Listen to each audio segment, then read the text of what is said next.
Hey everyone, welcome back. We're diving deep today Diving deep. into Bitcoin. Specifically, how it's been on this crazy ride Oh, yeah. since Trump took office again. I mean, Absolutely. we all saw those headlines, Bitcoin going through the roof. So we're going off of this BBC article breaking down how politics can Yeah. really mess with crypto. It's a wild world out there. It is, and this article really digs into it. I mean, think about it. Finance is all about how people feel. And Oh, yeah. politics can really get those emotions going, especially with something like crypto that's already so up and down. Totally. This BBC article really drives that point home. They say Bitcoin shot up, what was it, like 50%? Over 50%. Since Trump won back in November. It's huge. And it even hit a new high, like over $106,000. It's like everyone just thought, oh man, I got to get in on this. Classic FOMO. That's exactly it. Fear of missing out. Right. Prices are skyrocketing. People don't want to be left behind.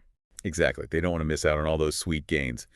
So everyone jumps in. And of course, the price just keeps climbing higher. That's how it works. That's how it works. Yeah. And speaking of climbing higher, the BBC article quotes this guy, Peter McGuire. He's an analyst from XM.com. Oh, no, Peter, yeah. And he's predicting Bitcoin could hit, get this, $120,000 by the end of the year. Wow. And then maybe even by mid-2025, over $150,000.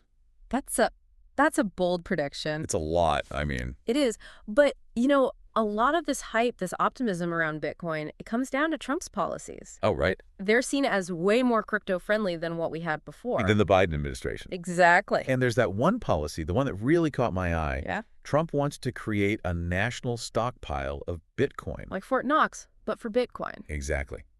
Just like we have our strategic oil reserves. That's a pretty big move, don't you think? It's a statement, that's for sure. I mean, think about it. The U.S. government holding a massive amount of Bitcoin. It could make Bitcoin seem more legitimate on a global scale, maybe even encourage other countries. Adopt it. Yeah, potentially even stabilize the market a bit. But There's always a but, right? always a but, because that kind of power, that kind of control in the government's hands, that worries some people. How so?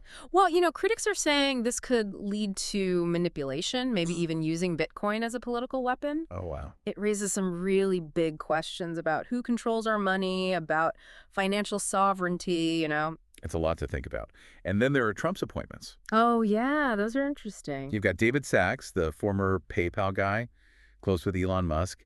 Now he's the AI and cryptocurrency czar. Big title. It is. And Paul Atkins, a lawyer who's been pro-crypto. Yeah, no, Paul. He's now running the SEC. That's the Securities and Exchange Commission, the big regulator for financial markets. So these appointments, I think they're a sign that things are changing with how the U.S. regulates crypto. We might see a shift away from those stricter rules we had under the previous SEC head, Gary Gensler. Oh, right.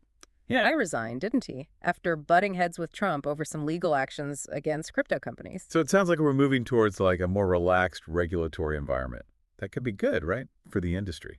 It could be. Less regulation could attract more investors, those big institutional players, and maybe even lead to some exciting innovations. Right, but there are risks too, right? Oh, absolutely. Without the right kind of oversight, the market could get flooded with scams, with fraud, Oh, and that puts everyone at risk, especially individual investors. It's a tricky balance to strike. it really is. So we've got Bitcoin soaring, driven by these big political events, and the anticipation that Trump's going to make things easier for crypto. It's a fascinating situation to watch unfold. But here's something to chew on. What if Trump's policies don't turn out the way people are hoping? What if some unexpected global event shakes things up? Oh, I hadn't thought of that. Bitcoin's future, it's not just tied to the U.S., it's connected to everything, to the whole global system. Yeah, that makes sense. Wow, this deep dive has really given us a lot to ponder. Remember, everyone, this is just a starting point. Just scratching the surface. Crypto is a complicated world. It's constantly changing. Keep exploring, keep learning, and you never know what you might find. Exactly. Thanks for tuning in, everyone. See you next time.